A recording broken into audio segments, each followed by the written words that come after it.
Welcome back to the weird and the wonderful with Strange Bones. That's me. And as we get started, I thought we'd do something a little bit different tonight. For fun, games, and mere curiosity. Dani, welcome. So, as you are aware, we are in the month of Halloween. And I thought it might be amusing, different, or just interesting to talk about some of the strange and twisted urban legends that have turned up over the centuries, some of which might even be true. Spooky Stream, welcome. I hope you're in a fine and fabulous form tonight. So, just to start us off, I'm going to remind everybody that on this channel we have just one rule, and that one rule is don't be rude. If you are rude, we give you the boot. Other than that, the aim of the channel is to satisfy curiosities, talk about interesting things, and generally just enjoy. We do not promote or deride any of the things we talk about. We merely look at what people say. But thank you so much for those likes. And on that very note, we encourage you to comment as much as you like. You can agree, you can disagree, as long as you're polite. And we do encourage that you like, share, subscribe, send millions of gifts, support the channel. But in honor of Halloween month, I thought that for tonight, something a little bit different, a little bit fun, is to look at urban legends. Now, some of these urban legends are rather old. Some of them are based in truth. Thank you so much for those likes. Some of these urban legends have made their way into modern movies, and you might think you know the story. But all of them are suitably creepy.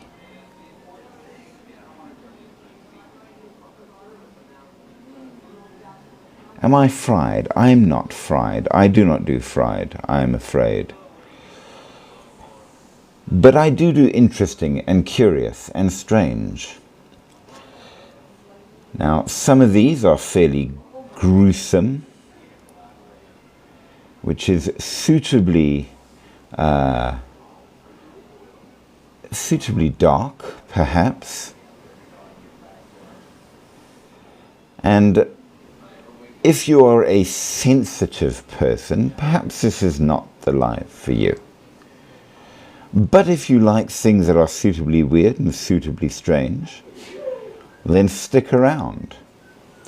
Because we're going to be looking at urban legends about serial killers and strange things that may indeed have gone bump once, twice, or even several times in history. And some of them are quite new. We shall see. So, let's get started. What are urban legends? How do they begin? They are stories that gain traction in the imagination. Hello, hello, hello. Welcome, welcome. So, stories that catch the imaginations, that make people talk, that make people think and maybe add a little chill to their life. Some of them are in fact very real, or at least in origin, though they have grown over the centuries. Some of them, well, maybe not so. But nevertheless, they are weird, they are wonderful, and they are interesting. And we're going to start off our urban legends of serial killers. And some of them, by the way, are entirely fictional, even though they've managed to become urban legends. But we're going to start with the 1500s, with a very interesting one, which at the time caused a great deal of terror. It began in France with a number of deaths, ones which really were not expected. It was a rather worrying case. A traveller walking home one night in the dark, minding his own business, was attacked by a wolf. They obviously were concerned because in those days wolves were a serious danger. And they tracked the wolf, which had been injured. And to their concern, the wolf did not flee to the forest as they expected. Confused, they followed further. And as they did, the trail led to a house. At the house, they found a man having wounds treated by his wife. The wounds matched the wounds made on the wolf. The man was Michel Verdun. He was dragged off to jail and interrogated in the style of the time, which, as you can imagine, involved more than just asking questions. He confessed that, in fact, he was indeed the wolf that had attacked the traveller. He said that not only had he attacked, but he was a werewolf and a cannibal. And along with this, he named two others with whom he often hunted, Pierre Bourgois and Philbert Montaut. Well, Bourgois also confessed, and all three were executed, having linked the three of them to a number of other mysterious wolf attacks and death in the time. They were one of the first of what later became a severe case of werewolf terror in France.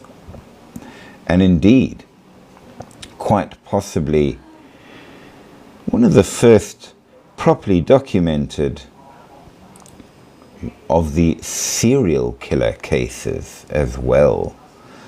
And as you can imagine, this has led to a multitude of stories and a great many movies, all about how what goes bump in the night might bump harder than you think. But even earlier than the werewolves, there was a fellow of power of fame and of very, very dark crimes. I refer, of course, to Gilles de Rais. He was the Baron, or Retz, if you will, a French knight and lord from Brittany, Anjou and Poitou, a leader in the French army during the 100 Years' War, and a companion in arms even of the famous Joan of Arc. Now, for those of you who do not know Joan of Arc, she was the famous female soldier who said she was spoken to directly by God in order to save France, and she met a rather gruesome end herself because women could not be knights. Nevertheless, as good as she was, and indeed she was sainted, he was quite the opposite. He was chiefly remembered for his conviction on the charges of rape and murder of several children, but it's quite possible that he was guilty of far, far more. He was a very important lord, as heir to some great noble lineages of Western France. He rallied to the cause of the King Charles VII of France and waged war against the English.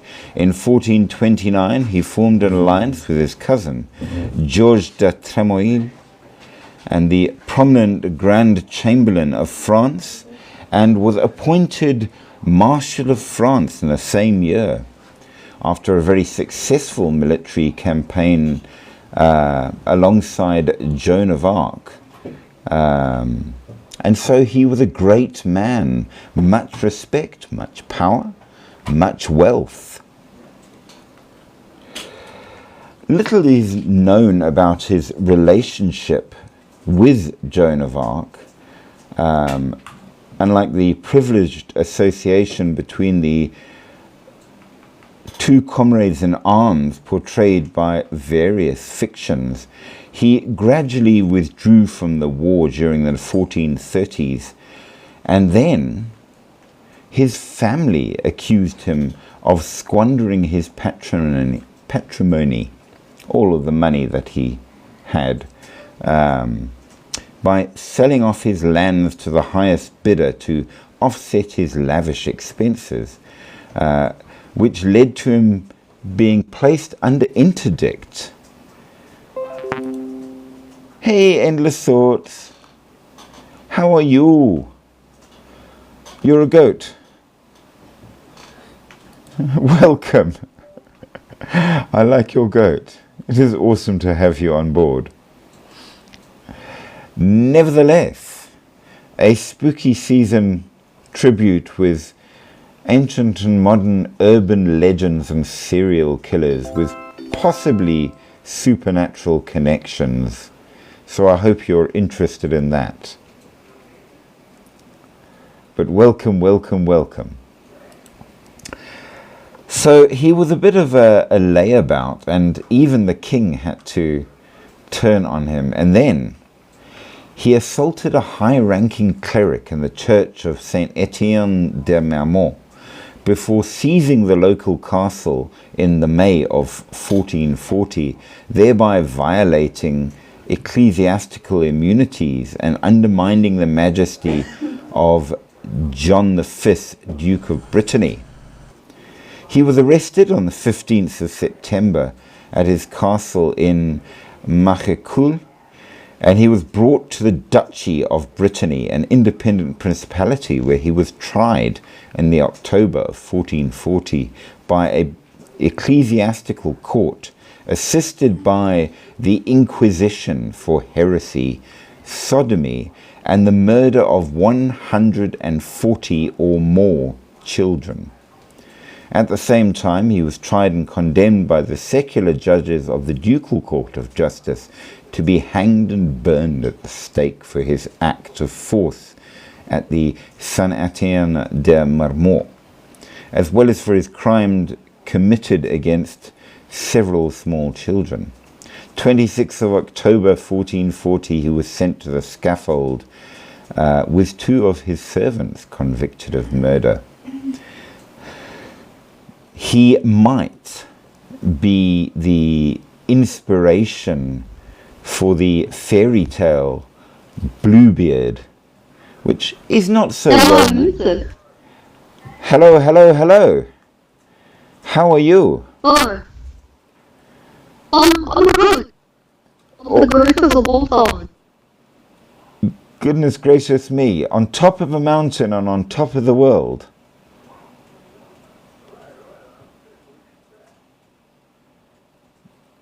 That's very much.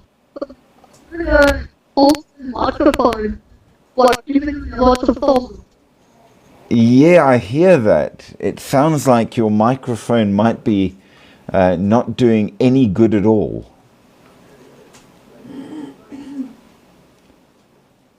Dear me. Hopefully that comes right. Is it better now? Yes, it is. A little loud. You are very much well heard. Let me see if I can Okay, let me turn down the audio. No, I think I've got that sorted there. Try speaking now.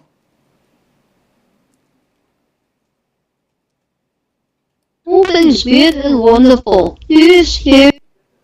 There we go. Now we're talking. Fantastic. That's fantastic. It's awesome to finally be able to get you onto the live. It's been so long we've been trying.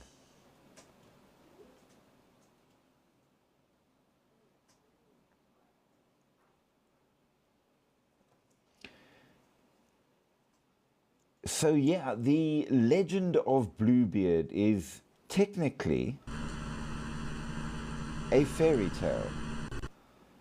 But unlike the modern Disney versions, it is not a happy one at all. Not even slightly. So it... Hello, hello?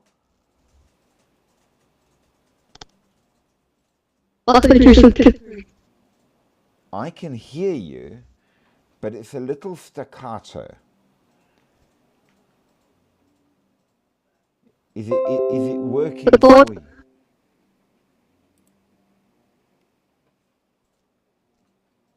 I don't know how it... No, there's definite issues with the mic there.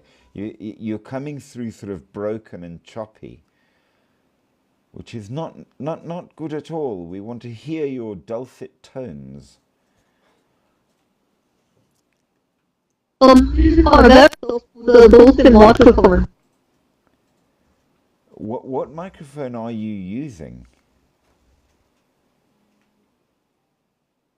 I don't know. Check with the laptop. I don't know why it's doing that. I'm assuming that I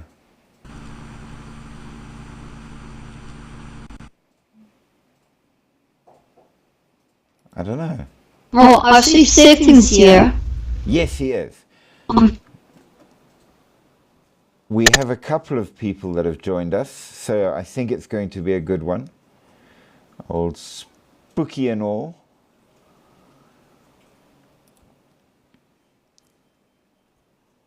I wonder.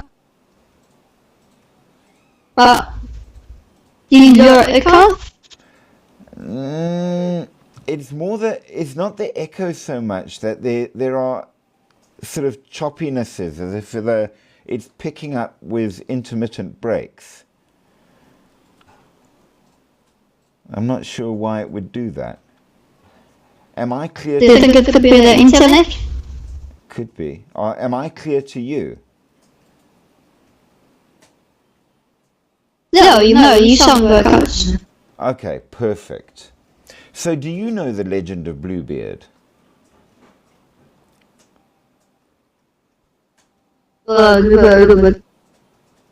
Well, for those who don't, it is a French fairy tale wherein a lovely young lady marries a powerful and rich man, and he lavishes her with everything and anything she could ever want. But he has just one rule, just like us, and that is you never go into the tower. And she promises she will never go into the tower. And for a while they live together, and it's fantastic. Oh dear, we've lost her. Maybe she's going to try and reconnect. I hope so. But thanks for the likes. She promises never to go into the tower. But then the one day he comes to her and says, I need to go away for a month or two. I've left you everything you could possibly need, lots of money and all the rest of it, and I will return as soon as I can. And off he goes. But while he's away, she starts thinking, that tower, why not go into the tower? And she's very, very curious. And so the one day she decides, you know what, I'm going to have a look. And she goes and she finds where he's hidden the key, because she's watched and she knows. And she opens the tower, and inside the tower are the corpses of all of his previous wives. And as she's standing there shocked, he walks in behind, having come home early, and he says, alas, I asked for just one thing, and you couldn't keep it. So now you must join my other wives. So no happy ending, and very unlikely that Disney will make it, to be fair. But nevertheless, based on a very true story.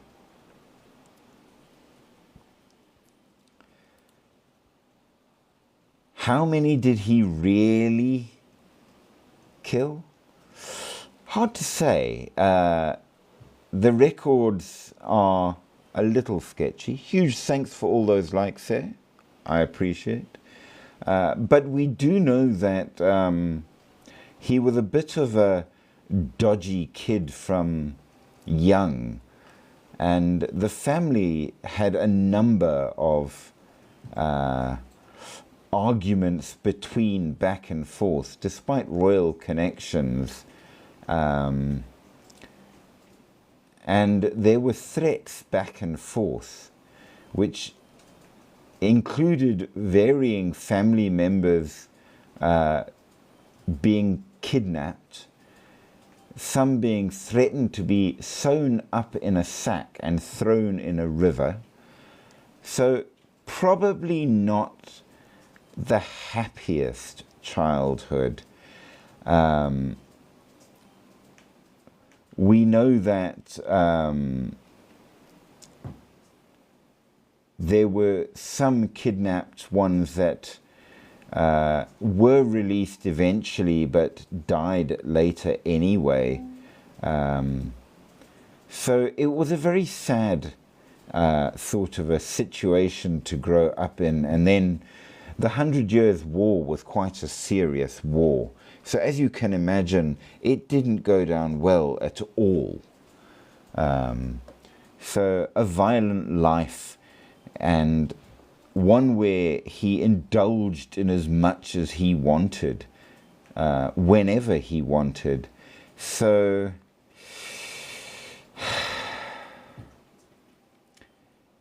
it was not a good upbringing or life. And then many.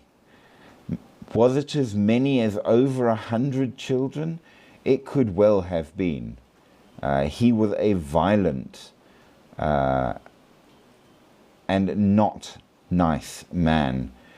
He clearly was involved in a number of dubious things, even during his war experiences, where he killed many, many people. And his fondness for youngsters was known.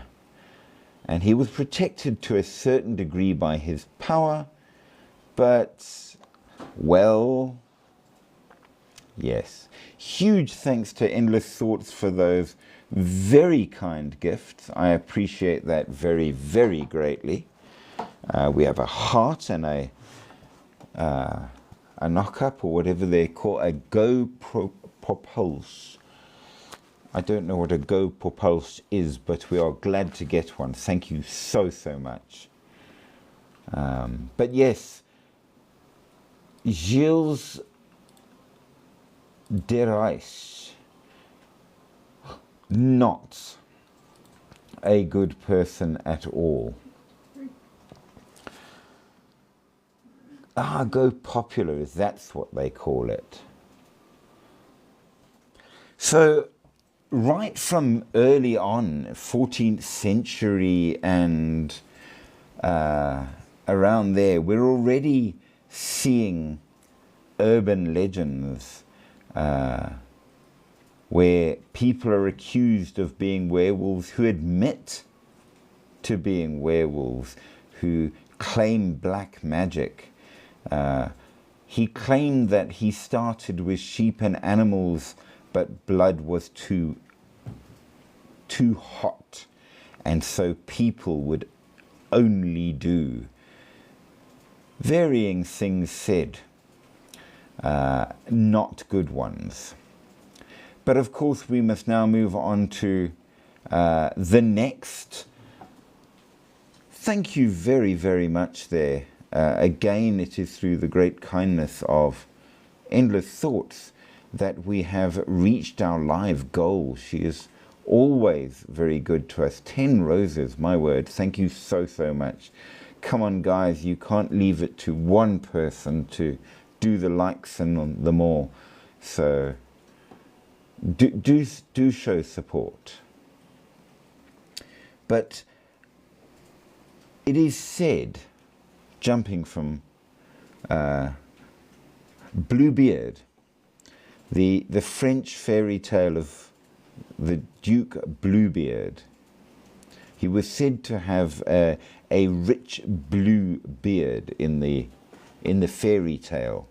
In real life, I believe he was clean shaven, which was common in the fashion of the time, with one of those awful medieval bowl cuts, which they thought looked good, but really and truly made them look like they belonged in preschool. So one of those things which I think the haircut might have caused him to go serial killer right from the start. But that's just me. And after all, as we well know, I could never do it because I have no hair to speak of. But from werewolves to vampires, the Countess Elizabeth Bathory, 1500s to 1600s, a Hungarian noblewoman accused of torturing and killing hundreds of young women. According to legend, she bathed in the blood of her victims to retain her youth, and she was never tried in court. Instead, she was confined to a fortress until her death. But her story has become a staple of supernatural folklore, and there are those who do wonder, was she really a vampire? Elizabeth Bathory, born on the 7th of August in the year 1560, 60. She was absolutely a serial killer from the very powerful House of Báthory, who owned the land in the Kingdom of Hungary, which nowadays is called Slovakia. Báthory and 4 of her servants were accused of torturing and killing hundreds of women between 1590 and 1610. Her servants were put on trial and convicted and executed, but Báthory, of course, being of noble blood, was imprisoned within the castle Katowice until she died in her sleep. The charges levelled against her have been described by several historians as a witch hunt. Others say that the accusations against Báthory were supported by testimony from more than 300 individuals, some of whom described physical evidence and the presence of mutilated, dead, dying, and imprisoned girls found at the time of her arrest. Recent scholarship suggests that the accusations were a spectacle to destroy her family's influence in the region, which was considered a threat to the political interests of her neighbours, including the Habsburg, who we know were a dodgy bunch.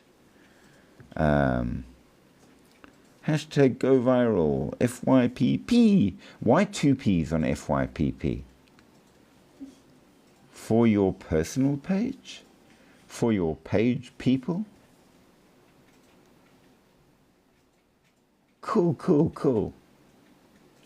Oh, yes, we did go past Bluebeard because we also want to get on. There's quite a bit when it comes to urban legends, and there are some much more modern ones, which are suitably creepy. Sounds good to me as long as it works. I'm not going to argue. I didn't know all of that, but I'm good with that. I shall make note for reasons. What do they say? If a technique works, it's a good technique. So, who's to argue with that? So, stories about Báthory became part of national folklore, and her vampiric tendencies became legendary, such as the tale that she bathed in the blood of virgins to retain her youth, which some say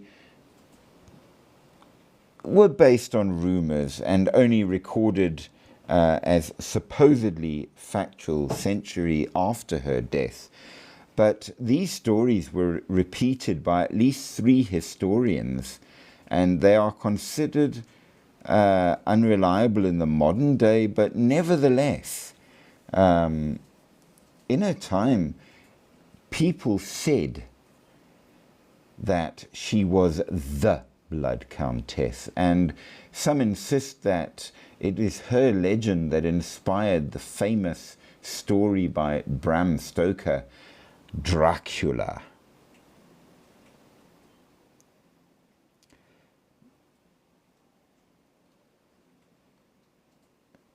Okay, fair enough. We can absolutely do that.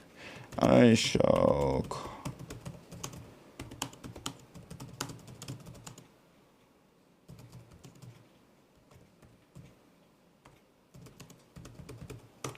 Ta-da!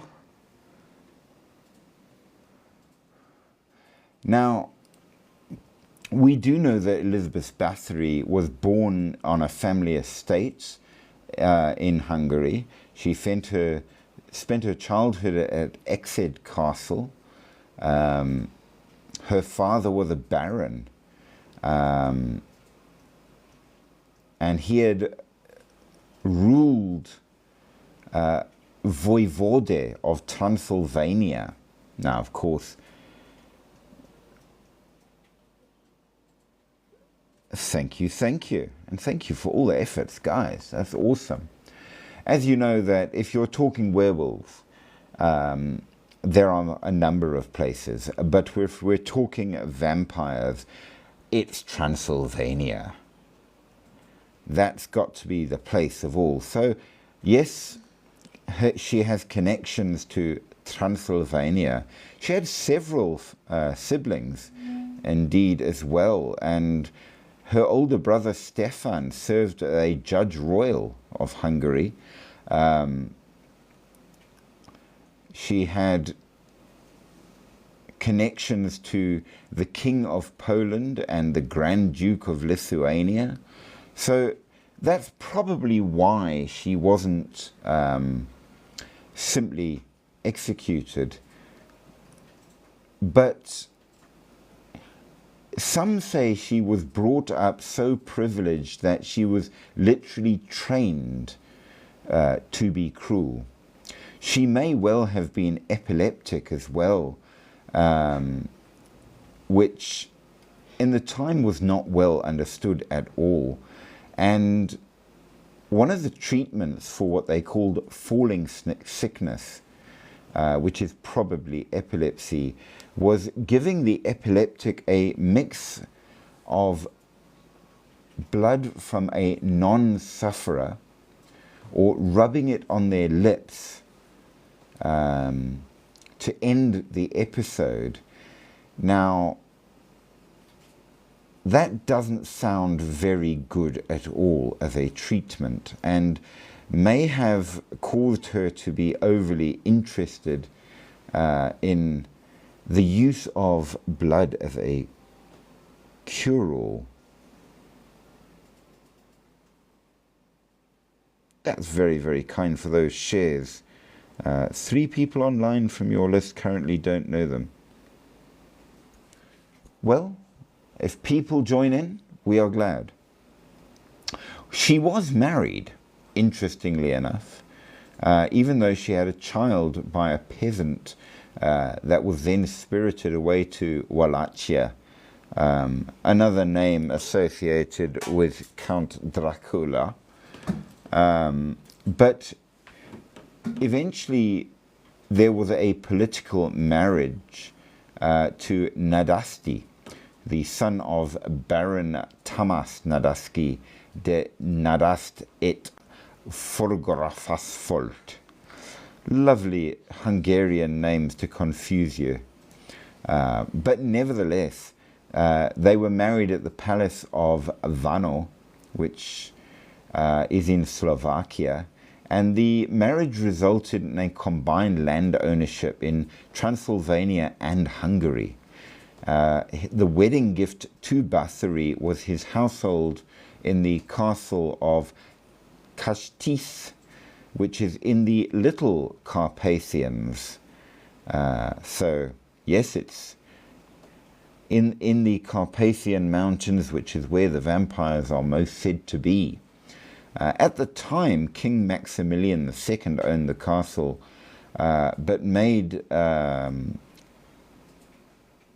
somebody else steward of it, and finally Nadasti bought the castle and then gave it in a wedding gift. So he was always away, though, on military campaigns, and so Elizabeth maintained the castle in his absence and pretty much got to do what she liked, along with the 17 adjacent villages. So they lived for a while in the castles when they got married, but 3 years into the marriage, Nadasti becomes the chief commander of the Hungarian troops and leading the war against the Ottoman Empire. So Bathory stayed behind and looked after all the businesses, the estates and everything, and she was apparently quite harsh, a serious noblewoman. So, as you can imagine, she gained a bit of a reputation from that already. Now, we know that in 1604, at the age of 48, her husband died, and nobody is quite sure of what he died. He had some kind of pain in his legs. He became disabled. He had been married to Bathory for 29 years. And when he finally passed on, he entrusted his heirs and widow to Georgi Terzo, who actually was the one who eventually led the investigations into Bathory's crime. Rumors spread throughout the kingdom after the death of her husband, and a Lutheran minister, Istvan Magyari, made complaints against her both publicly and in the court of Vienna. And in 1610, Matthias II assigned Georgi, the devoutly Lutheran Palatine of Hungary, to investigate.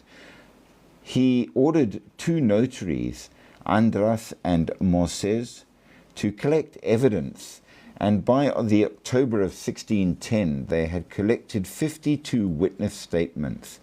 By 1611 the number had risen to over 300. Bathory is said to have tortured or killed peasants for years. Their disappearances were not likely to provoke any investigation. The abuse of lower classes by nobles was frowned upon, but not prohibited after all. But then she began killing the daughters of the lesser gentry, and some of them were sent to live with her, hoping to learn from her and benefit from her connection to high-ranking countess. And it seems that they proved too much of a temptation. Some witnesses claimed that they had relatives who died while at the gymnasium. Others reported having seen traces of torture on dead bodies, some of which were buried in graveyards and others in unmarked locations. They essentially became sufficiently spoken of, whether true or made up, that she was accused officially. Now, part of the issue was that she was accused by the Lutherans, and it's possible that it was the spread of Protestantism that was the problem, because Bathory was a Calvinist, and against the both were the Habsburg, who were Catholic. So it seems that there was a certain amount of religious infighting as well that may have caused a certain amount of push in that regard. We also know that King Matthias owed her a lot of money. And of course, after she was arrested, all debts get cancelled. Most use hashtags. Let's see, we've got hashtag weird, we've got hashtag wonderful, hashtag supernatural, and we've got hashtag paranormal, and hashtag curious. Those are mine. And yes, they've all popped up without a proper thing. For some reason, when I do the hashtag on TikTok, it shows up as an inverted comment. Why? I don't know. That's just weird. Weird, wonderful, paranormal, supernatural, curious. Those would be the top ones. Let me try that again.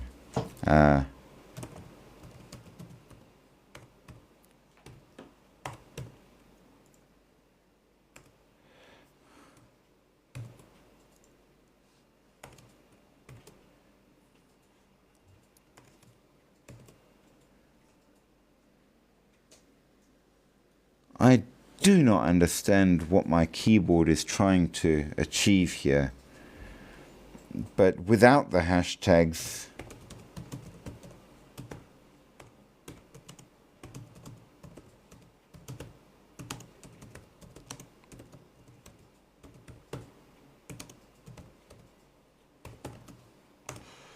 those are the ones I use. I don't know why it won't let me make a hashtag.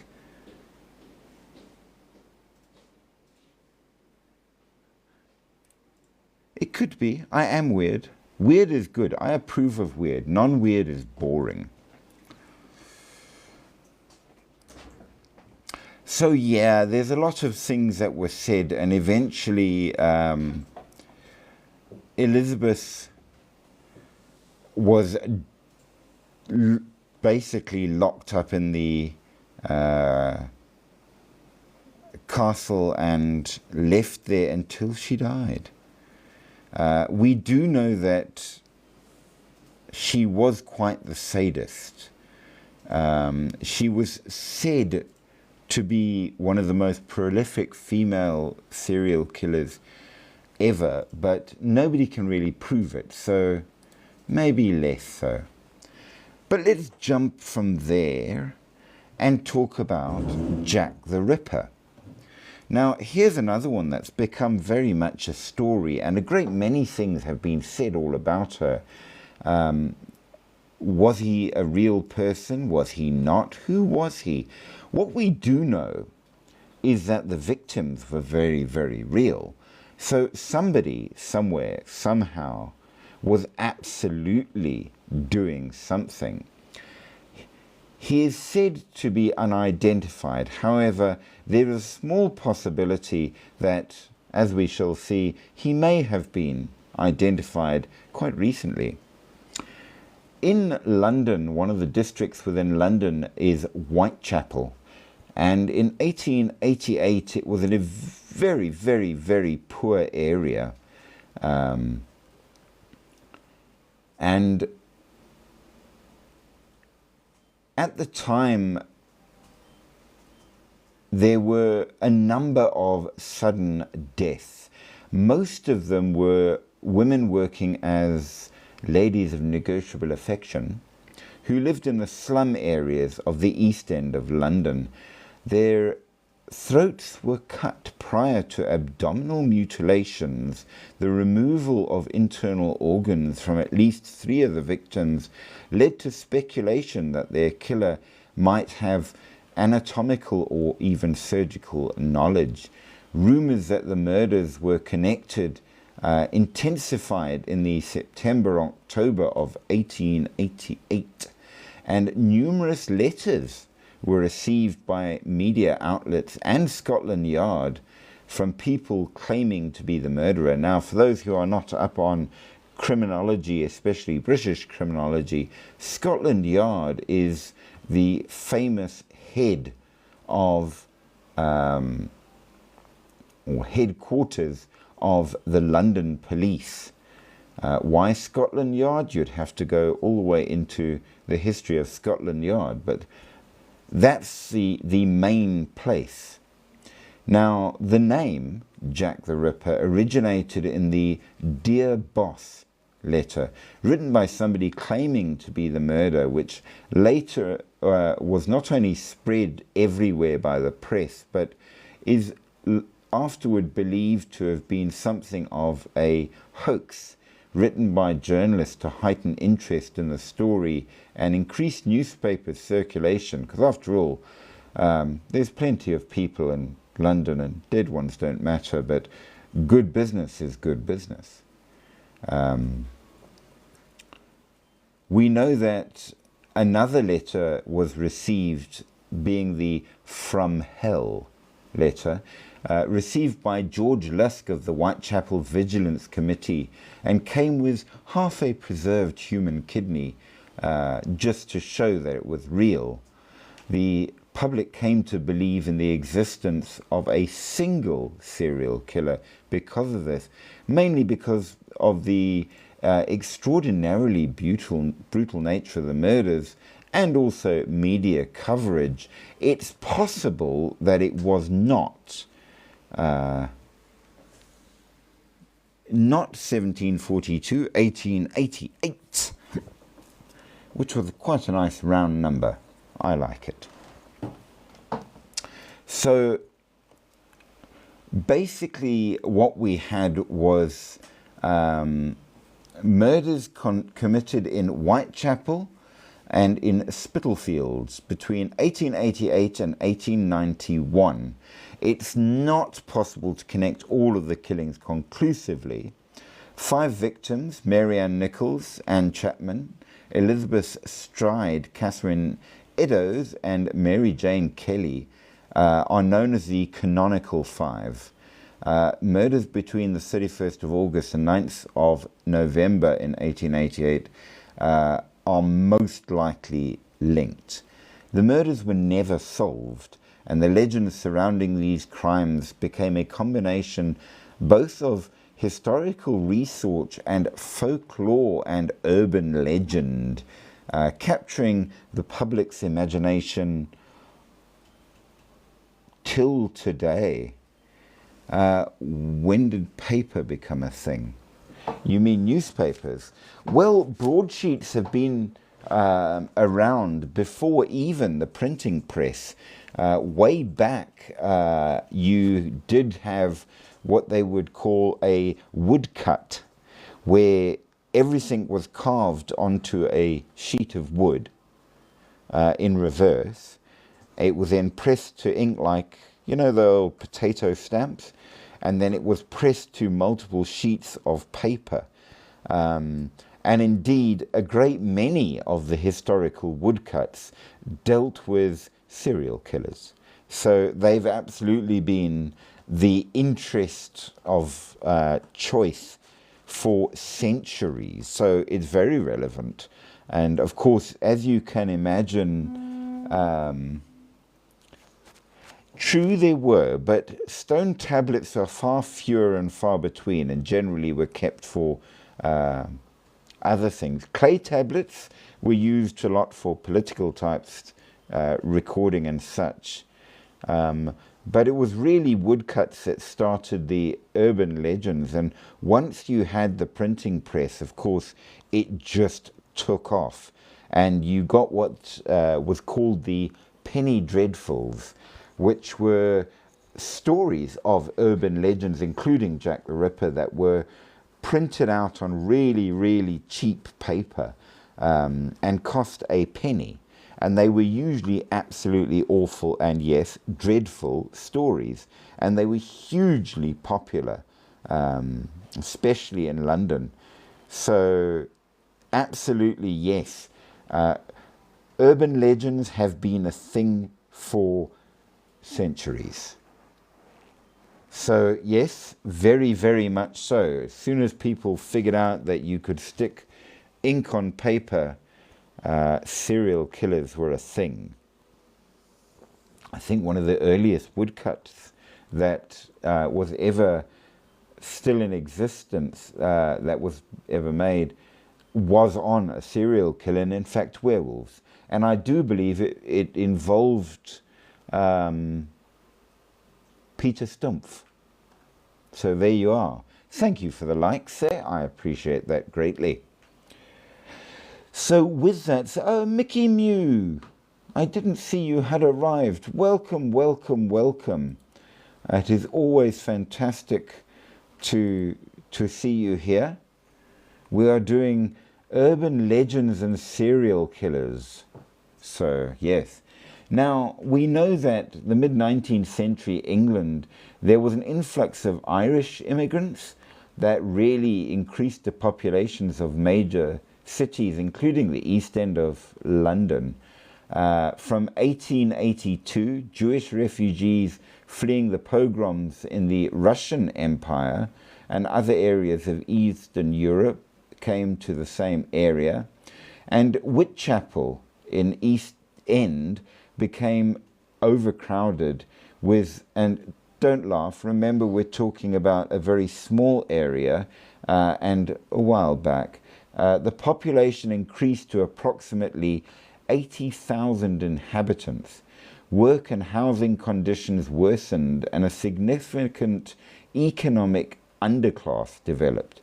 55% of children born in the East End died before they were 5 years old. Robbery and violence and alcohol dependency were commonplace, and the epidemic poverty drove a great many women to become ladies of negotiable affection just to survive.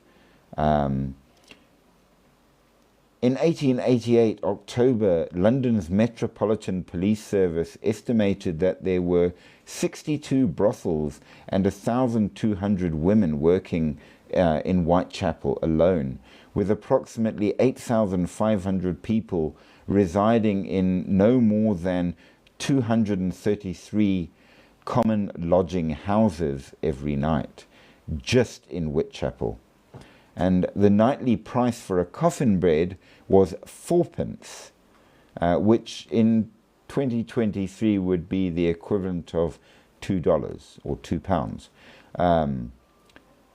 The cost of sleeping on a lean-to or a hangover stretched across the dormitory was 2p per person. Now, there's a weird, strange, interesting thing. Hey, June.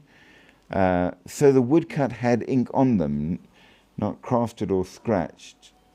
No, you see what you did, a woodcut, you took a plank of wood. You then carved what you want on the woodcut. Really. But you carved it in reverse, same as if you would make a potato stamp. You then took the whole plank and you pressed it into a pad of ink, and then you stamped it onto a sheet of paper. So imagine, if you would, you've carved the entire page of the newspaper backwards.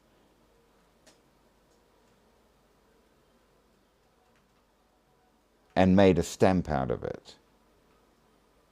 That's how you made a woodcut. Very weird. Now, you know how you say if somebody's drunk, they are hungover? Well, it comes from Whitechapel at this time. And if you were really drunk, in order to ensure that you didn't choke on your own vomit, you would be hung over a rope, which was also the cheapest way to sleep at 2p a night. It just kept you upright, basically, slightly, so that you're able to keep breathing properly. And that's where we get the word hungover, because if you were too drunk to be able to be taken home and nobody really wanted to deal with you, they'd just take 2 pennies out of your pocket and hang you over a rope so that you don't choke to death. Suitably crude and suitably weird. And cool is good too. Making woodcuts was obviously quite a mission. So not easy at all, but it did have one advantage over the first printing press, which is to say you could put pictures in, albeit fairly crude ones. So yeah, there's that, and cool it was. So Whitechapel was really bad. The economic problems were awful. Social tensions were very bad. There were frequent demonstrations that led to police intervention and public unrest, such as the famous Bloody Sunday of 1887, where a crowd of marchers protesting unemployment and the Irish Coercion Act demanding the release of the Minister of Parliament, William O'Brien, clashed with Metropolitan Police and went very, very violent. So if you've ever heard the phrase Sunday, Bloody Sunday, it comes from that in 1887 Whitechapel. We know there was terrible anti-Semitism.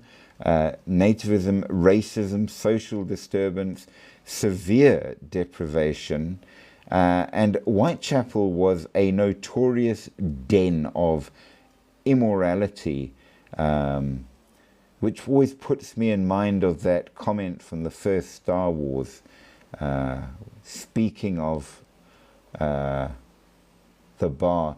Never will you find a more wretched hide of scum and villainy.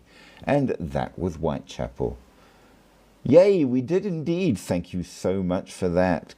I do appreciate all the likes and all the gifts and more. I do hope that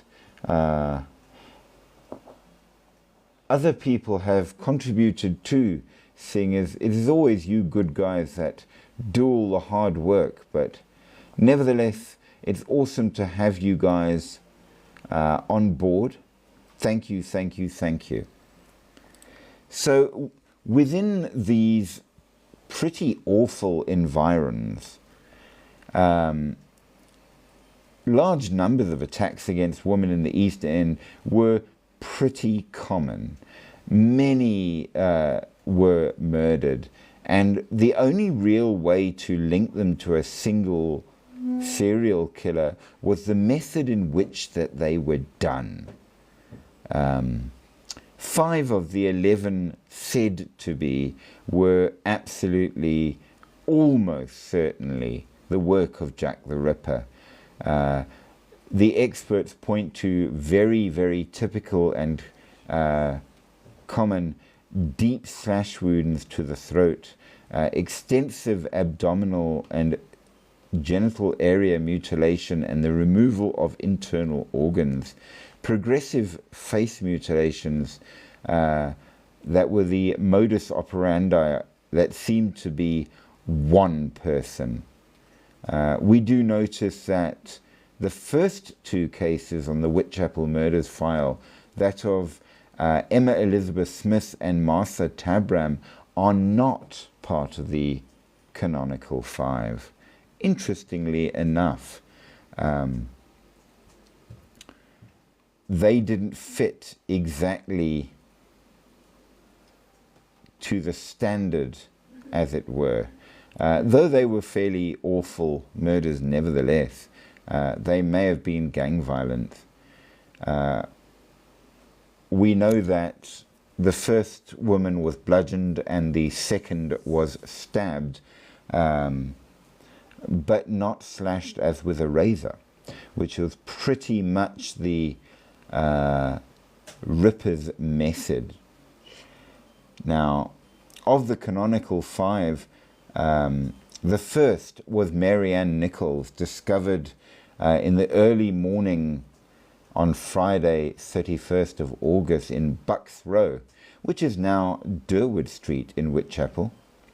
She had been last seen alive an hour before the discovery of her body by a Miss Emily Holland, with whom she had previously shared a bed at a common lodging house in Troll Street in Spitalfields, and was walking in the direction of Whitechapel Road. Her throat was severed by 2 deep cuts, right down to the vertebrae, and there were other even more horrific wounds. 1 week later, on a Saturday, Annie Chapman was discovered in the steps to the doorway of the backyard of 29 Hanbury Street in Spitalfields. Same MO and same very violent attack and bits taken.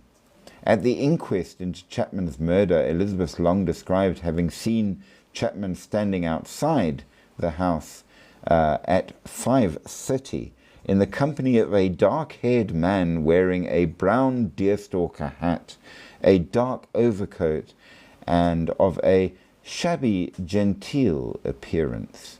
According to this eyewitness, the man had asked Chapman, "Will you?" to which Chapman had replied, "Yes." Now, both Elizabeth Stride and Catherine Eddowes were killed in the early morning hours of Sunday, 30th September, and her body was discovered at 1 a.m. in Dutfield's yard off Burner Street in Whitechapel. The cause of death, again, as expected. Several witnesses said that they had seen her in the company of a man in or close to Burner Street on the evening thereon, and the descriptions were differing, unfortunately, but seemed to be vaguely in the right direction. Eddowes' bodies were found in the corner of Mitre Square in the City of London, 3/4 of an hour after the discovery of Elizabeth Stride. Same MO, and equally bad. But a police surgeon who conducted the post-mortem stated that, in his opinion, it should have taken at least 5 minutes to complete the attack. A local cigarette salesman named Joseph Lowend had passed by the walkway to Mitre Square, named Church Passage, with two friends just before the murder. And he described seeing a fair-haired man of medium build and shabby appearance with a woman who could have been Eddowes, but it wasn't well confirmed. A section of Eddowes' bloodied apron was found at the entrance to a tenement in Galston Street, Whitechapel. A chalk inscription on the wall above it read, "The Jews are the men that will be blamed for nothing." This graffiti became as the Galston Street graffiti, and it seemed to imply that it was a Jew that was involved, but nobody could tell or who had written it or why, so it could have meant anything. And they were worried it would spark even more riots because they were having enough trouble as it was. Eventually they found Mary Jane Kelly lying on the bed in a single room where she lived in 13 Miller's Court in Dorset Street in Spitalfields on Friday the 9th of November in 1888, and damaged beyond recognition, they say. There were several missing bits. Multiple ashes found in the fireplace suggested that Kelly's murderer had burned several combustible items to illuminate the room while he worked. A recent fire had been severe enough to melt the solder between the kettle and the spout, which had fallen into the grate. So it must have been a very, very hot fire. Each of these canonical events got worse and worse. All happened at night and seemed to be incredibly quick. Hey, you're back. Sorry for bothering you again. No, never bother. We love having you on. We've been trying to get you on for so long, it's scary.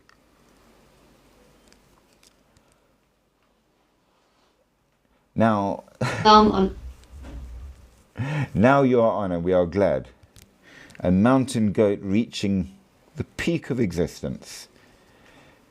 Now, there are several other victims that might have become, been done by the same killer. There are legends and legends and legends of who it may have been and why. There were a number of suspects as to who it could have been. Some say that he was somebody who lived there, and he obviously had regular employment, as the killings happened on weekends and public holidays. So it was his weekend hobby. Others say that the killer was an educated upper-class man, possibly a doctor or aristocrat, who went into Whitechapel from a better area in order to satisfy his own predilections. Some say that it could have been possibly a Jew, as the graffiti said. But again, there's not really enough to say any of these theories were true. We do know that famous names came up, such as Prince Albert Victor and even the artist Walter Sickert and the author Lewis Carroll. But of course, people can accuse anyone, and none of them were ever proved. Suspects named in police documents included Sir Melville Macnaghten memorandum on the actual real case, as it were, show that there were 3 people they thought it might have been, but the evidence against them was circumstantial. Now, here is where the most interesting bit comes in, because one guy said he managed to get a tiny bit of DNA of Jack the Ripper and managed to tie it to Aaron Kosminski, a Whitechapel barber, which implies that not only could he have been Jack the Ripper, but maybe even the inspiration for the stories about Sweeney Todd the barber. Now, can it be proved? No, it is not agreed upon.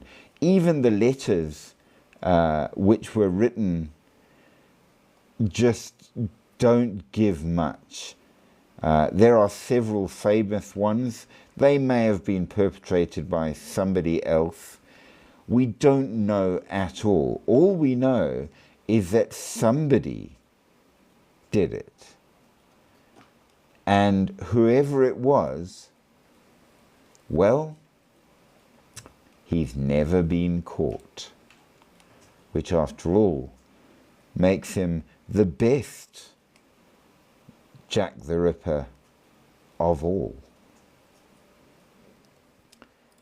Moving along though, we see that there was another one which was even earlier, and this was in 1837 and first claimed to have been seen in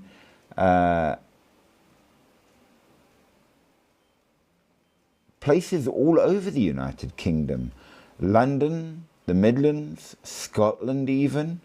And this is, of course, the famous urban legend of Spring-Heeled Jack, a bizarre story of somebody that not only was said to be somehow diabolical and devilish, with clawed hands and eyes that resembled balls of fire, and was claimed, they said, to be the devil himself. But others said he wore a helmet and a tight-fitting garment like an oilskin, and while he appeared devil-like, he may well have been a man. He was tall, thin, with the appearance of a gentleman. He apparently could breathe out blue and white flames, had metallic claws, and he could speak good English.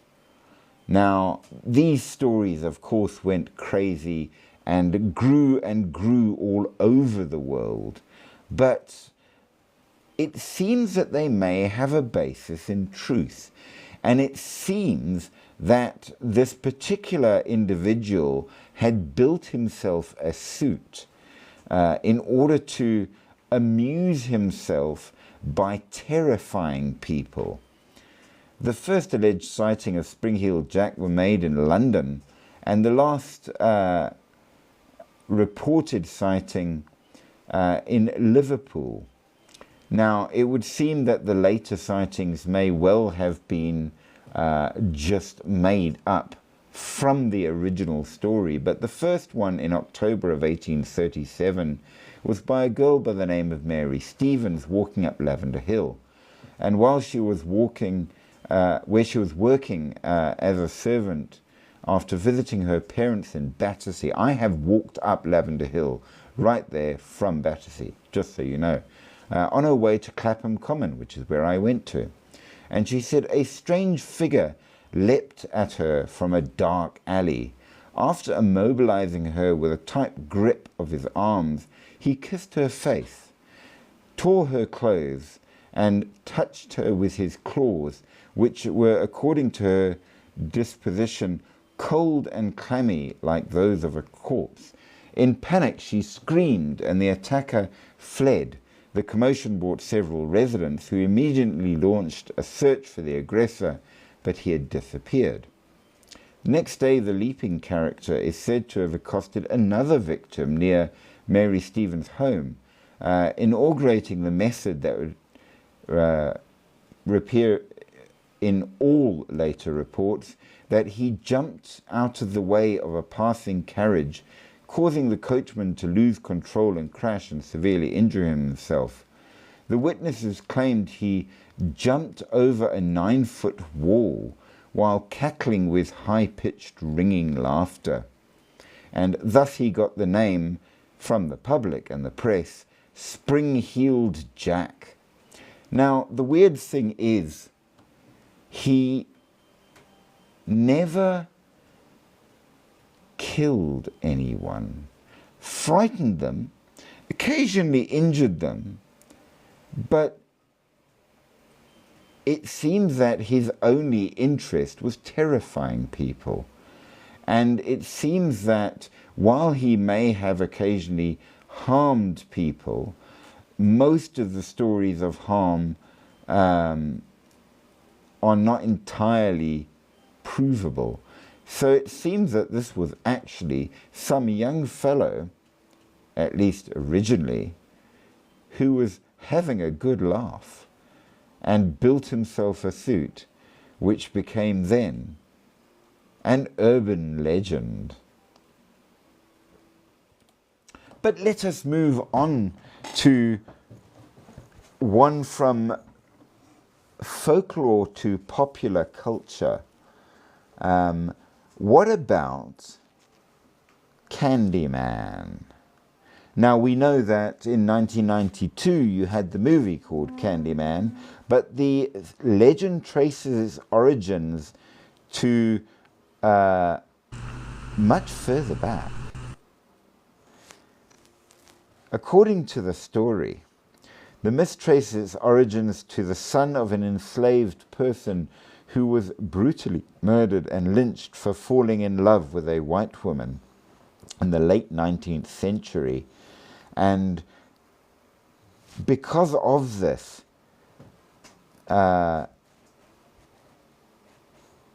he wants revenge. Now, what makes him the Candyman? Well, they took him out, tied him down, covered him in honey, and released a beehive on him so that he was fatally stung to death. Now he appears as a vengeful spirit with a hook for a hand, and if you say his name 5 times in a mirror, he will appear. Now, obviously, the Candyman started as an urban legend, but it's definitely become far more than that, in stories at least. So, Candyman, Candyman, Candyman, Candyman, Candyman. are you still alive? She's gone quiet. I'm worried.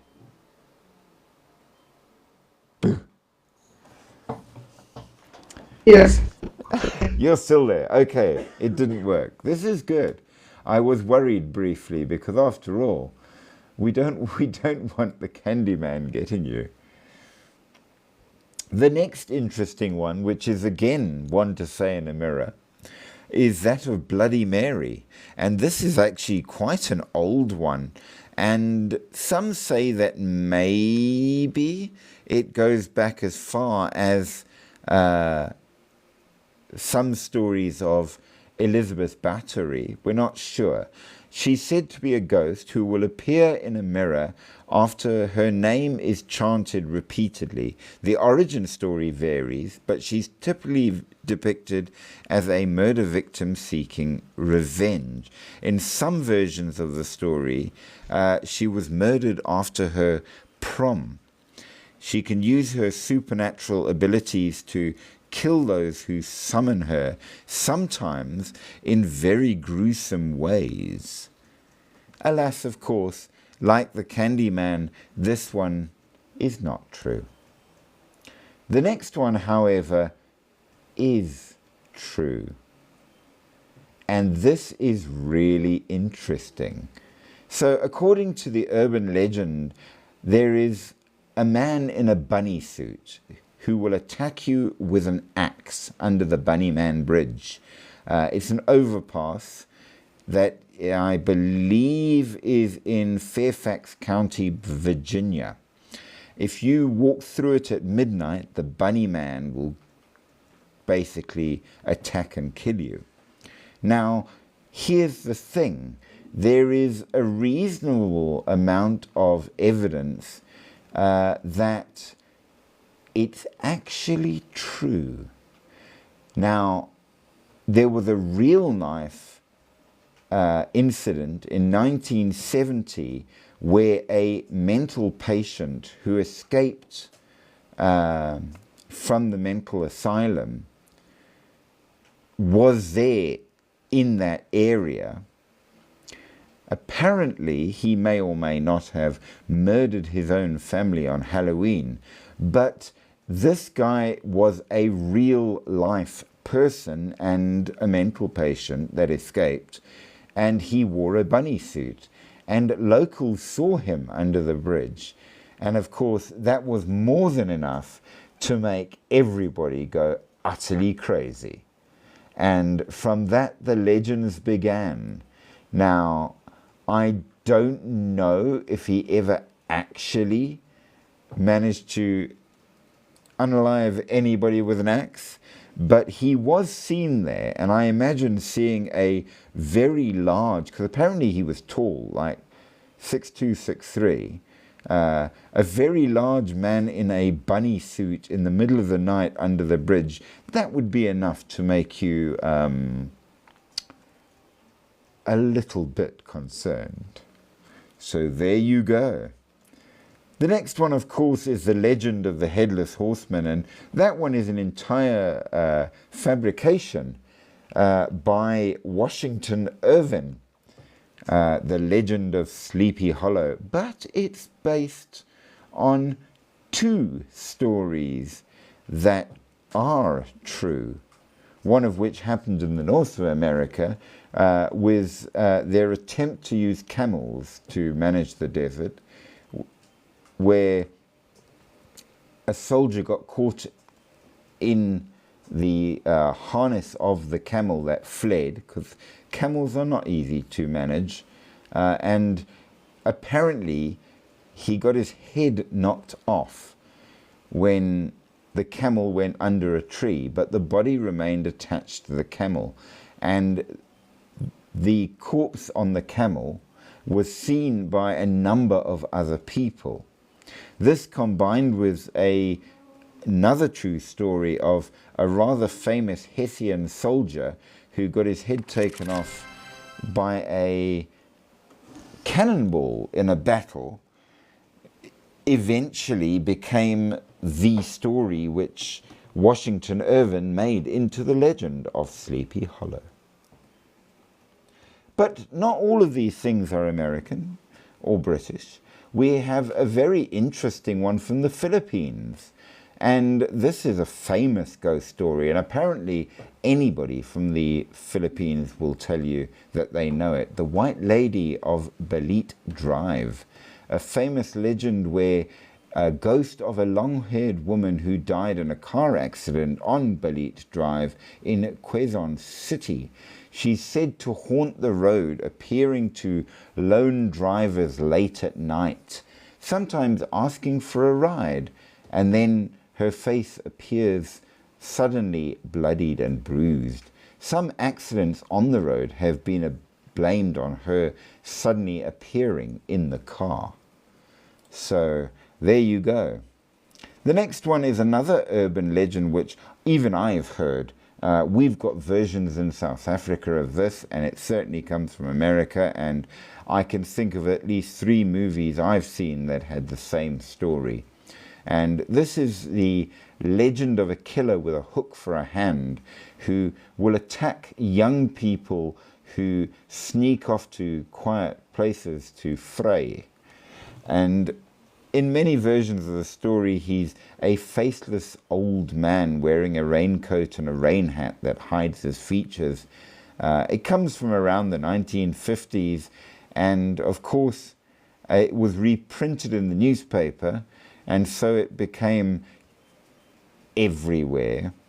But really, it's just one of those moral archetype stories, and probably isn't true. The basic story is you have a young couple cuddling in the car with the radio playing, and suddenly the news report says that a serial killer with a hook has just escaped from a nearby institution. So they leave quickly.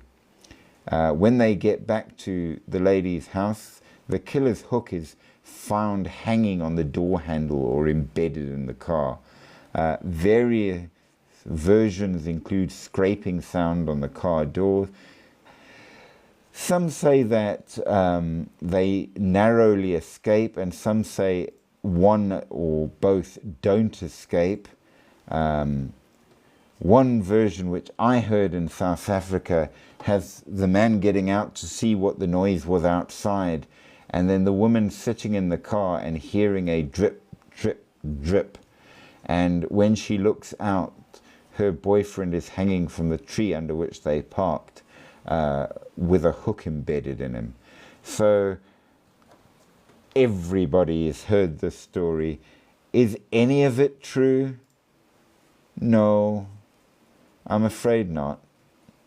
I'm not too sure, and neither is anyone else apparently, where it really started.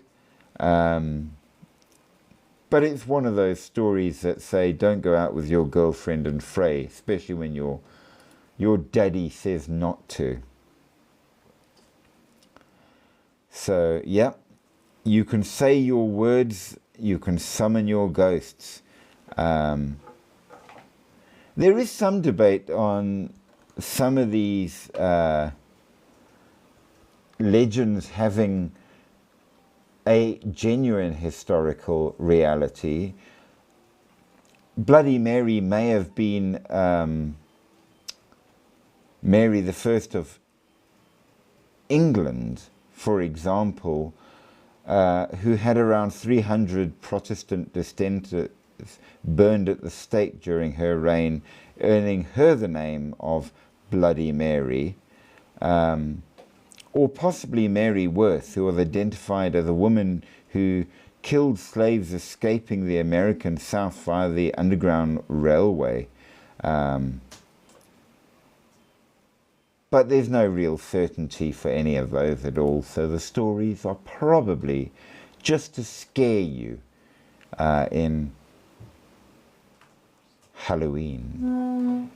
Now, urban legends go in all kinds of things. So you may have heard of the 27 Club, an urban legend that if you reach the peak of musical skill, you will die at the age of 27. Jimi Hendrix, Janis Joplin, Mia Zapata, Jim Morrison, Kurt Cobain, Jean-Michel Basquiat, Jong Hyun, Amy Winehouse. It's been repeatedly disproven, or has it?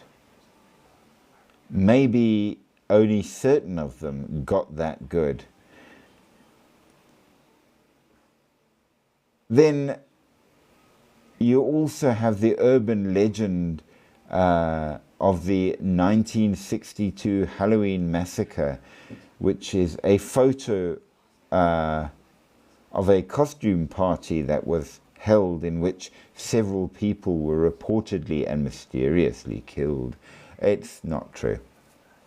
The 2016 clown sightings, which came up where apparently people kept reporting individuals or groups of clowns popped up to stalk, harass and scare random people. Is that true? Well, probably not. Urban legends do get really strange.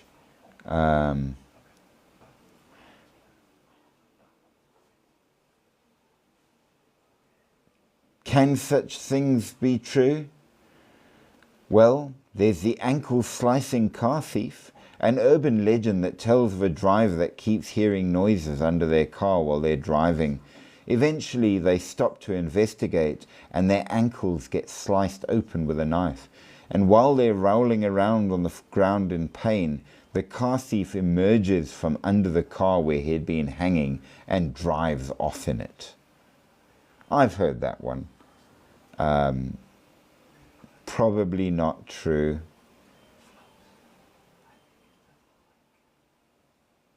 Is it possible? I suppose. It's like a lot of these kind of things. You get all kinds of urban legends in the serial killer variety, like the Bandage Man, a man that fell in some kind of a grinder in a sawmill accident and was bandaged all up, and now he attacks teenagers. Seems unlikely. There's the vampire cat of Blood-and-Boro, which comes from Blood-and-Boro, North Carolina, where a huge supernatural cat killed a number of wildlife creatures in the winter of 1953. Is it true? Probably not. There's another one in Cornwall in England on Bodmin Moor. There's exactly the same kind of story of a giant cat. And on Exmoor as well, in Somerset of the United Kingdom, the Beast of Exmoor. We know that all of these stories are seen and seen and seen, and nobody can manage to find any proof whatsoever. One of my favorite modern ones, though, which again has no definitive proof, are black-eyed children. The urban legend of supposed paranormal creatures that look like children between the ages of 6 and 16 with pale skin and black eyes, hitchhiking or panhandling, encountered on doorsteps of residents' home, and whatever you do, never, never let them in. They will beg to come in and to get help, but if they do, things will go bad. Is it true? We don't know. But plenty have said they've seen them. So maybe there is truth, and maybe there isn't. Hard to say. But if you're a fan of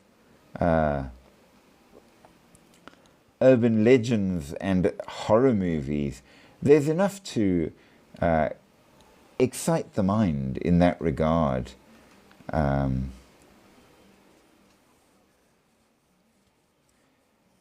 I think that it would be fair to say that if you look up urban legends, you will find many. There was one that I remember, I forget what the number was, maybe for a good reason, but there was a certain phone number that they said if you phoned it, the people who answer on the other side are the dead. Is it true? I don't know. I'm just worried that Endless Thoughts has gotten so quiet after trying to summon the Candyman. Is she still there? Maybe she's not. I'm listening. Okay, you're still there. Good goodness. I thought the Candyman had come. I was worried. Oh, there's an amazing set of ghosts in these stories. They say that if you go to Kansas, blah, blah, blah, in the Stull Cemetery, there's a demolished church, and the doorway is still there. And if you go there at midnight on Halloween of the spring equinox, it becomes a gateway to hell. And if you walk through, you'll never be seen again. Is it true? I don't know. We know that there's the story in Japanese urban legend of Hanako-san, the spirit of a young girl who haunts school bathrooms, which is a kind of yurei or yokai, both really.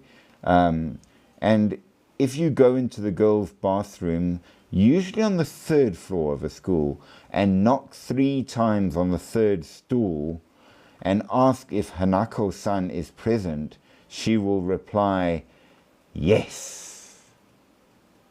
So who's to say?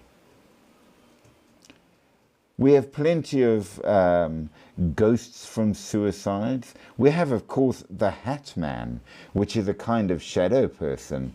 So maybe there is that, a tall, dark silhouette in a trench coat and fedora.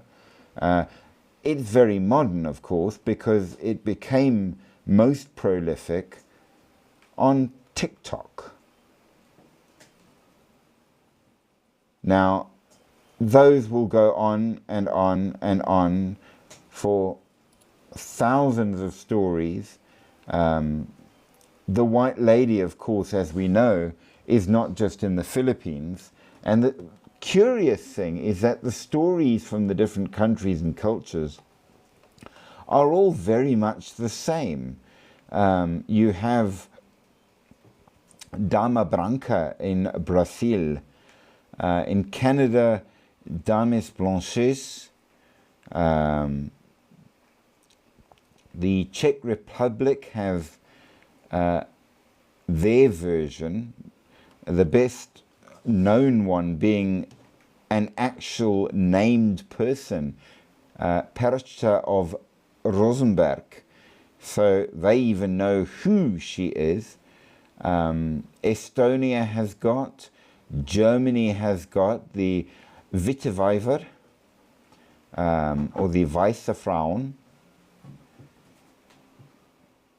And they've got several of them. Hungary has got, Ireland has got, the Netherlands have got, Russia has got, Serbia, Switzerland, and they're all described pretty much exactly the same all over the world. So are white ladies real? Hard to say, but an interesting thought nevertheless. Now, as we go along, we see that you get much more modern versions as well. Now, there's Charlie No Face, seen in tunnels at night. And in reality, this really was a real person again, but a nice one. He was actually a really nice fellow, but he was terribly scarred in an accident, and in order not to upset people, he would only go out at night. But of course, inevitably, occasionally, people did see this horribly scarred man, Raymond Theodore Robinson, and they would flee in terror. But after a while, the community found out who he was, and he was actually a really nice guy. So yeah, Charlie No Face, a real person and a real urban legend.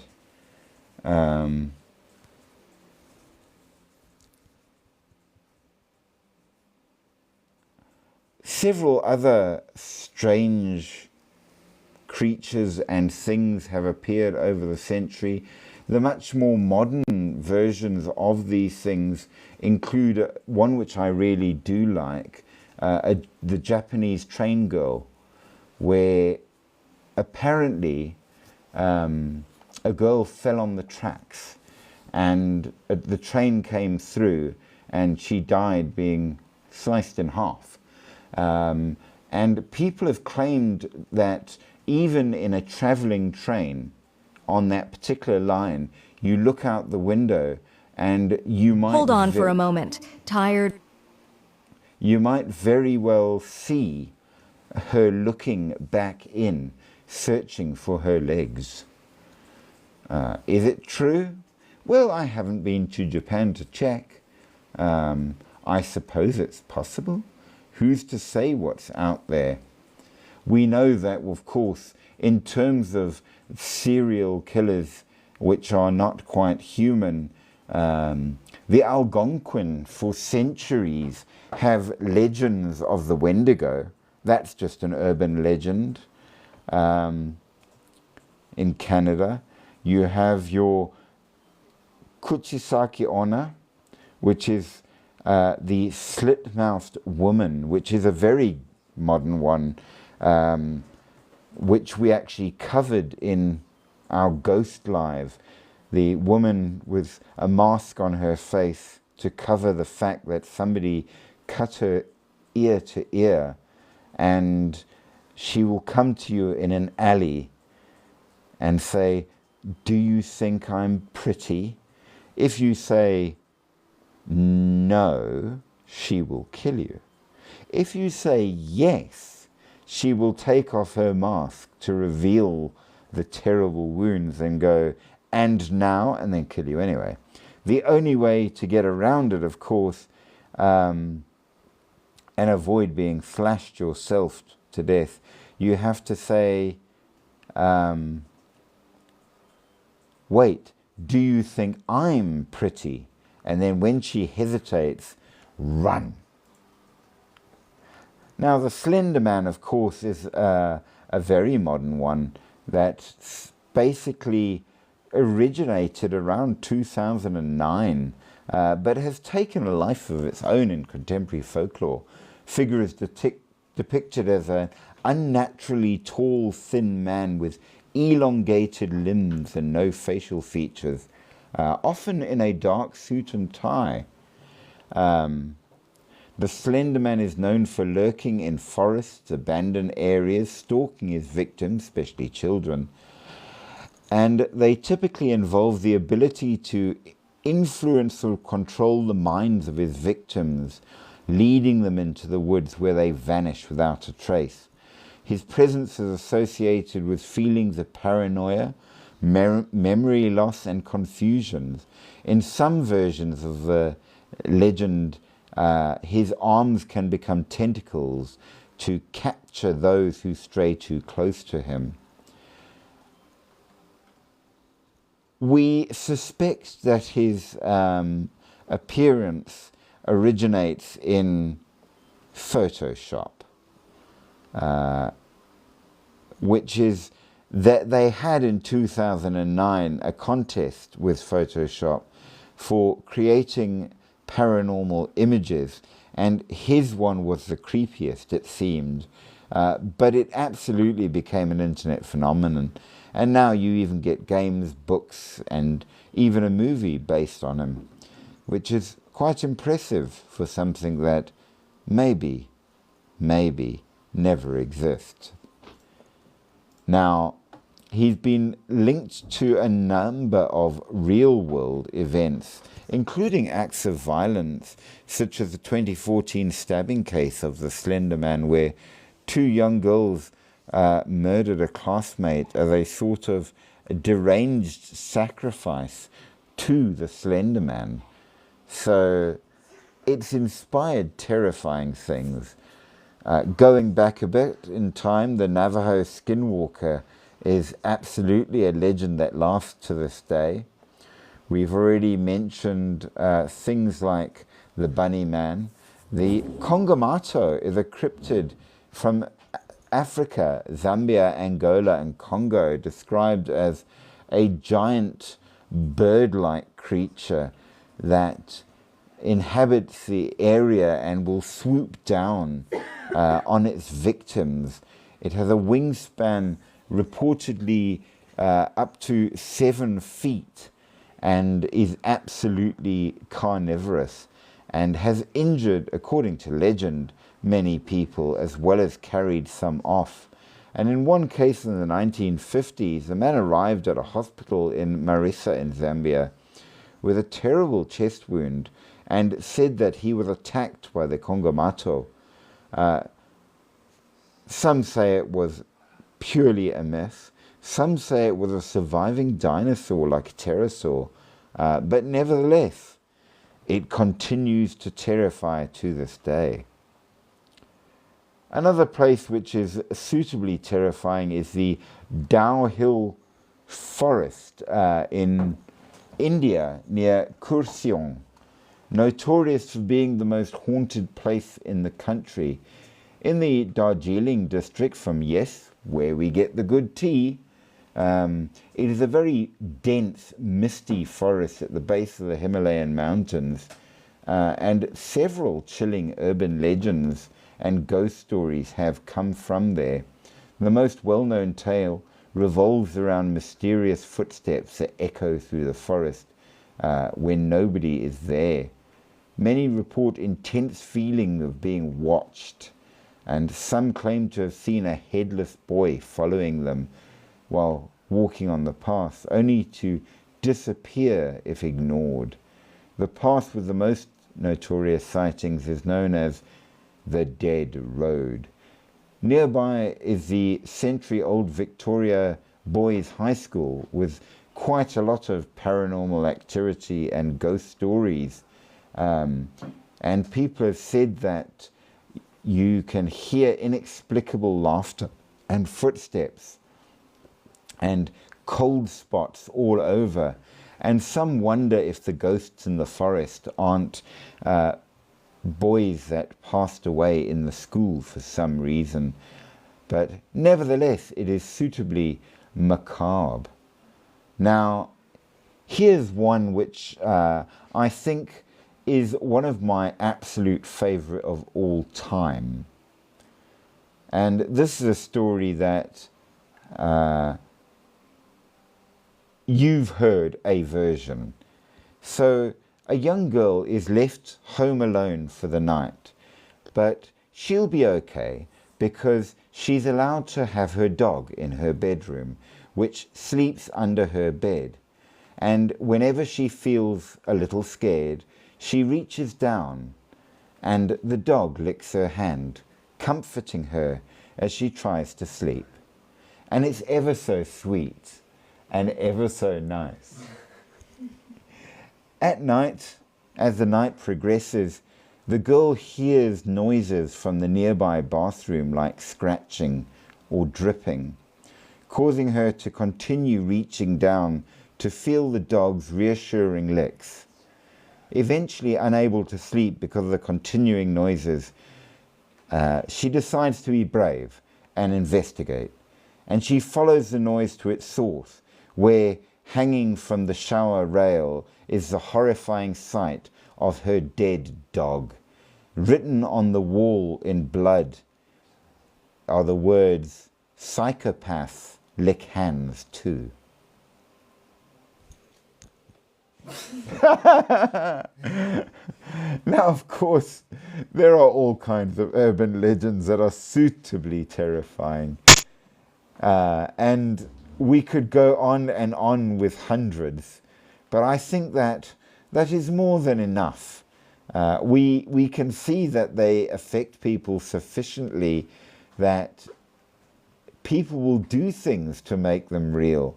The Waukesha stabbing of 2014, which happened in Wisconsin, literally involved two 12-year-olds who held down and stabbed a classmate 19 times because it was the first step to becoming proxies for the slender man, which they read about online, and they wanted to be one with him. And they said that they were concerned that if they didn't go ahead with it, the slender man would come for their families. Now, you might think that's completely crazy, but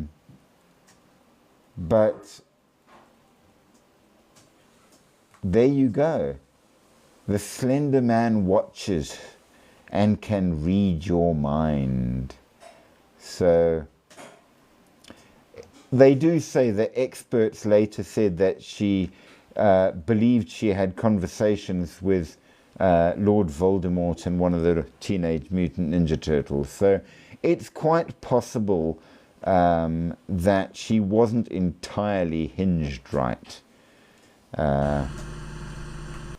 Just saying. But nevertheless, this seems to inspire all kinds of things and in all kinds of ways. And popular culture has a great love for quite terrifying creature. So who's to say? People are people, and the world is full of strange things. And I think it would be fair to say that we have done the month of Halloween at least a little justice in giving you something creepy to think about, even if some of it was only a little bit true. But I do hope you enjoyed it. I hope that it all fulfilled your suitably creepy requirements for the night. I don't know, do you have comments? Do you have a favorite? What do you think? Is the Slender Man real? Are there things out there? Endless Thoughts tried to summon the Candyman, but it appears he's busy tonight and didn't come out. Or maybe she's too nice a person.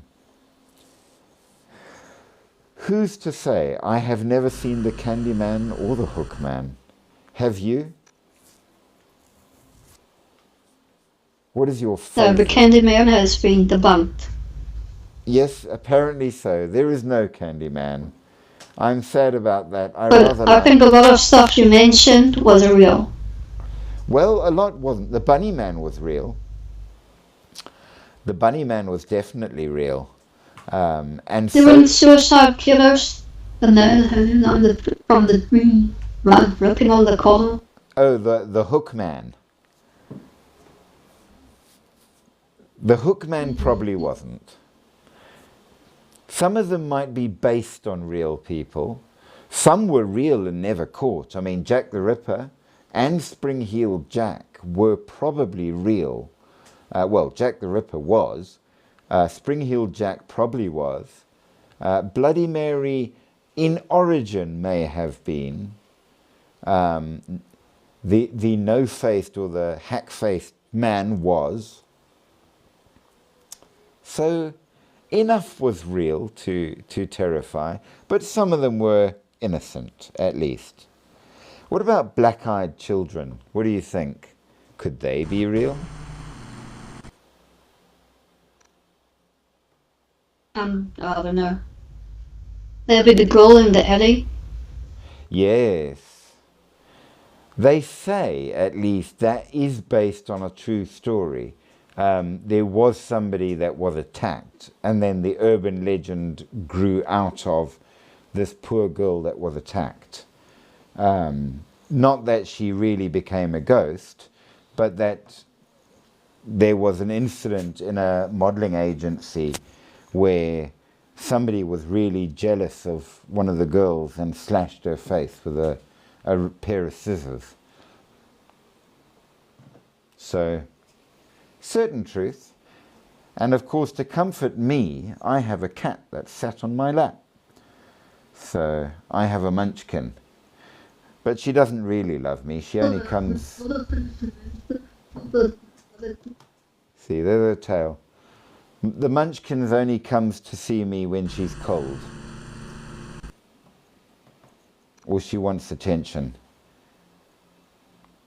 I think a lot of the things you said, all that brutality, I think in reality, in the real life, it's a lot worse. Oh yes, that's actually very true. I can tell you for absolute certainty that I know of things that are absolute fact where people have done far, far worse than anything these so-called supernatural killers have ever done. I mean, most of them have barely taken out 2 or 3 people. It's pathetic. Humanity has done far, far, far worse. If you ever knew what some of the things that have happened in Africa, the massacres in Rwanda, just as an example, the massacres in Mozambique even, some of which are ongoing around the world. So, yeah, I mean, everybody remembers what Germany did to the Jews. Nobody remembers that what the Russians did was far worse and happened before. I mean, Thank you. I'm going to say that I'm not condoning old Adolf, but in terms of the man was a lightweight. He really was. He was not what everybody makes him out to be. That's just social media. There are many, many, many far, far worse people. I can absolutely guarantee it. And some of them are still in power. So, yeah. Urban legends. Nevertheless, great fun. And still, all these people sitting there on my live, and it's 2 people that interact. Deary, deary, deary me. Not enough comments. Not enough interaction. I bring you all of these scary, scary stories, and not even a boo or a bar. I am sad. But nevertheless, thank you to those that do, who are absolutely great followers and always, always welcome. I've enjoyed tonight. I hope you've enjoyed tonight. I hope you like scary stories. After all, what's Tonight I'm gonna have nightmares. Ah, well, you can always let your doggy lick your hand to comfort you. I don't have a dog. That would make it worse if one then did. Deary, deary, deary me. It's a scary thought, but nevertheless, do you like horror movies at all? No? Well, I do hope that you have sweet dreams, nevertheless, and no nightmares. Sorry, I like romantic dramas. Ah, romantic dramas. I call most of those horror movies. I was watching Titanic, and everyone's like, the most romantic scene where Rose is on the door and poor Jack slips away. And I was like, there was space on that door for him. She's a killer. I'm not terribly romantic sometimes, I will admit. So, it's a failing in me. But nevertheless, I do like horror movies. But with that, I am afraid, my dear friends, that we've kind of gotten to the end of our stories, and the cat has abandoned me. So I will have to end there. And thank you so much to you guys that have joined me. Massive thanks to Endless Thoughts for being a co-host. Having you on has been amazing. We've been trying it for so long and failing because of the ticking of the clock. But we finally managed. And I do like your mountain goat. Even though Spooky Stream is going to claim yet again that you're only AI, because we have never seen you. I've seen you. So, there. I know you're real. And not a mountain goat either. But thank you. It's been great, and I will see you guys tomorrow for yet another live.